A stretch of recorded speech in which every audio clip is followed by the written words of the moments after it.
Tonight, after-school programs in Illinois are in jeopardy of losing government funding that helps keep their doors open.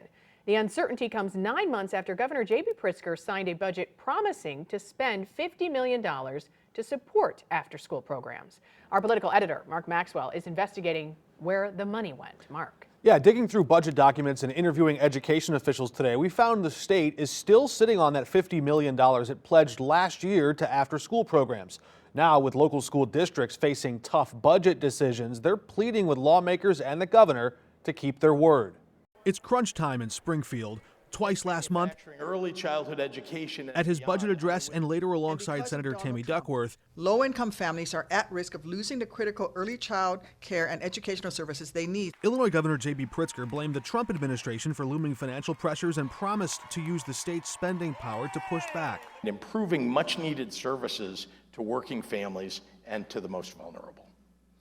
These are things that we cannot compromise on, particularly when we face the uncertainty of the federal government's haphazard, ready, fire, aim tactics toward everyday Americans. After reaching a deal with House Speaker Chris Welch and Senate President Don Harmon, it might be a tough year ahead.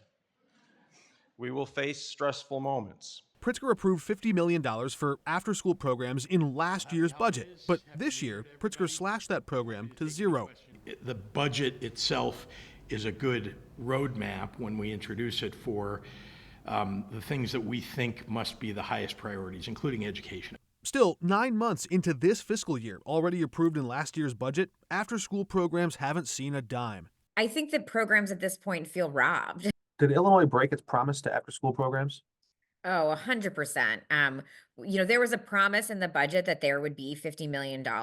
And then when it never came out, people had to just start shutting down. We understand that we have a tough budget situation in Illinois. We met Evan Krause in East St. Louis, where his nonprofit holds out hope local schools will still have somewhere safe to send kids after the final bell rings. As it means for families, it's critical.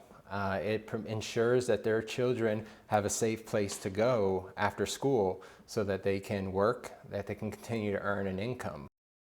The school district administrators in East St. Louis declined to go on camera for an interview as they still hold out hope that they can persuade the state to release those funds. But that power to spend the money ultimately rests with Governor Pritzker. He has the legal authority to spend it, but his office says they just don't want to renege on that private deal they made with the House Speaker and Senate President.